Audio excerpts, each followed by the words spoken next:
Hello and welcome to the Now Educated podcast. This week is a special week for us. In Blawayo we have our international trade fair known as ZITF, Zimbabwe International Trade Fair.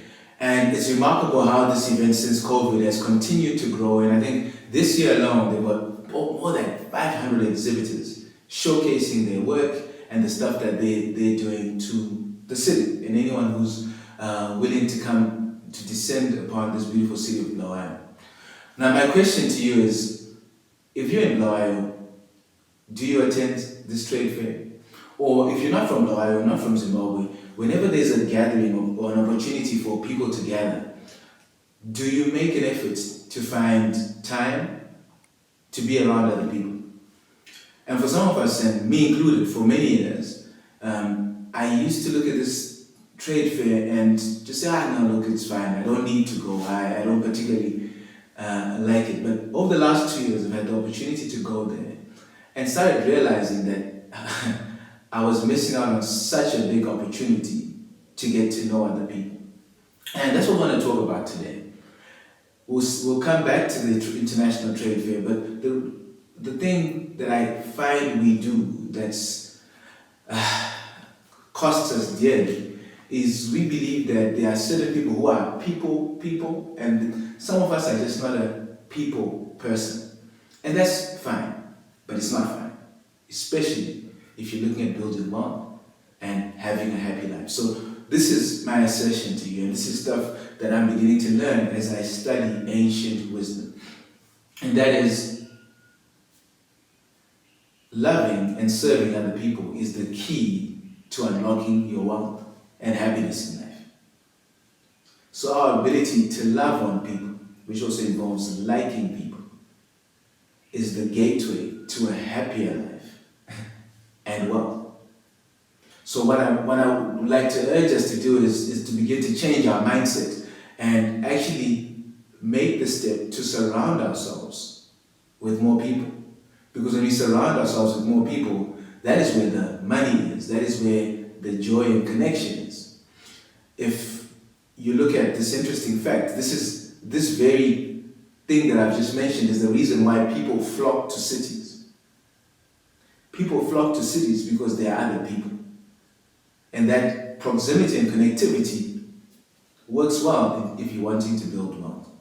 Think about something different. Let me share something different. Have you ever noticed how in certain cities or certain countries, definitely in the city that I'm from, there tends to be a clustering together of similar businesses in a particular area? I'll give you an example. In Blawayo, and I'd love for you to think about that in your city as well. In Blawayo, there's a street now where we've got, if you want to get takeout, it probably has 5 or 6 restaurants in one street. You've got, at the beginning of the street, you've got like a KFC, I think you walk down a bit, you've got your Nando's, more recently you've got your local Mamas, then you've got your, what's that other place, right? Barcelos that does chicken as well, and then walk a little bit down and you get chicken in, pizza in, and bakers in. So those are all sort of fast food outlets in one street, right? Or let me give you another example. In my country and in my city, there's a huge market for second-hand clothing, right? So thrift stores, as you call them in more developed nations, or here, as we like to call them, kotamai boutiques. You find that you seldom find someone running a kotamai boutique all by their lonesome. They tend to cluster, right? They used to cluster close to City Hall before they got they lost that space, and now you find them close to where what's that soccer team's state training grounds? Yes, I can't believe I'm forgetting this. Highlanders Sports Club, and they'll be in an area there, and all these guys are selling their second-hand clothing, but they all clustered together, right? Some of you may see this for jewelry stores, some of you may see this for furniture stores, and it's not because the city said go there. It's because the businesses chose to do that themselves. You see, if you want to start a business, the best place to locate your business is close to your competitors or next door to your competitors. You see, the truth is you will benefit from your competitors. You will not get harmed by the competition. What tends to happen is if someone now wants to get fast food, they don't they don't particularly have to think of an institution. They'll think of an area. So when they want to go to get their fast food, they're probably going to find themselves in that stretch of road with multiple fast food outlets. If they want to get second-hand clothing, now we go to a particular area. So you get more people congregating in that area. And what tends to happen is that they may not always buy from your store, they may buy from your competitor's store, but at some point in time, you're going to get customers as well. You see, when we cluster together, business begets business.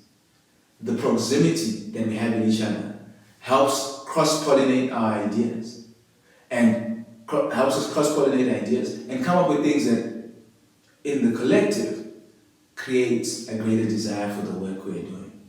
And those connections we establish with each other really provide a great space for us to collectively benefit. Let me talk about a country. There's one of the reasons that Israel is so economically successful is because the nation is small and compact, right? Its smallness allows people to be more connected to each other. People know each other, right? They know each other. They do business with each other. That proximity, that connectivity, that compactness, the smallness, actually works out to their benefit. They churn out more entrepreneurs than countries 5, 10 times their size. You see, if you get to a point where you know everyone and everyone knows you, that is the ultimate recipe to financial success. And I know it's not practical that everyone's going to know you. It's not, right? And that you're going to know everyone. But what you can dramatically do for yourself is increase the number of people that know you, increase the number of people that like you, and increase the number that trust you simply by being close to them and being a good neighbor, or showing them that you care about their good, their desires, more than you do for your own. So when you look at it that way,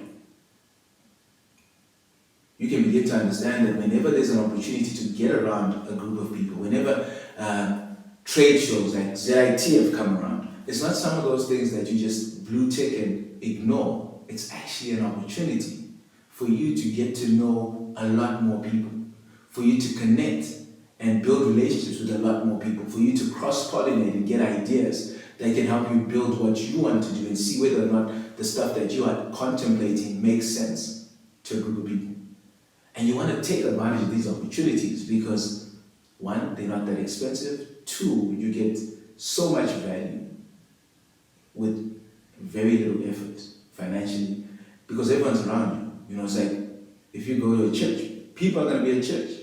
Great business place. If you go to a synagogue, same thing. If people are going to any establishment where people come together on a regular basis, it's a great space for you to get people to know you, to like you, and trust you. Malcolm Gladwell, in his book, The Tipping Points, really consolidates what I'm sharing with you on this day. And that is your wealth, or a person's wealth, or financial success, is directly related to the number of people they know. So stop isolating yourself. Get to know as many people as you can, because the way the world works, the way the world really works out there, is that people like to do business with people they know, like, and trust. So the more people that know you, the more people that like you, the more people that trust you, best believe you will be happy and definitely wealthy. So think about that. How can you get yourself out there? If you've still got time, I think the trade fair is going on for the rest of the week. Could be a good place. But anywhere else, become a people person. You see, your friendships, your relationships, your success is a function of the number of people who you get to know and like, and get them to like you. Your wealth is going to come from your friendships. Speak to anyone who's successful or materially successful. And if they take the time to really appreciate how they got to where they got to, I bet you they're going to come back to the importance of relationships in their lives.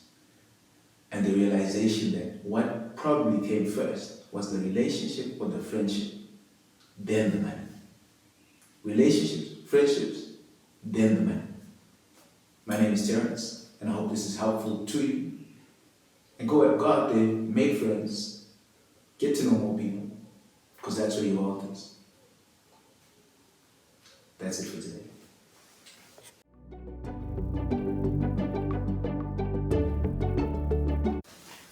Thank you so much for watching this and all the clips that we've been putting out there. We love the comments, we love the reactions, and we want to encourage you to do even more. Kindly go out, share this with your friends, share this with someone at work, share it with anyone you know will benefit from this. And most importantly, tell us what you want us to share with you in terms of stuff you want us to talk about or questions you'd like us to answer for you. Remember, the aim of this podcast is to help as many of us build better relationships with money. And we can only do that if we get this to as many people as possible. If you're as honest and as transparent as you can be, so that we answer the stuff that will move your world and help our world become a better place. Remember, our community is all about getting to know better. And when you know better, we do better.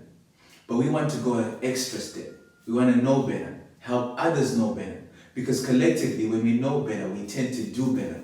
And like we always close, the world will get better. So thank you so much for watching this, and we hope that we can get more and more people to watch this, and we can build a community that ends up winners when it comes to this area of finances.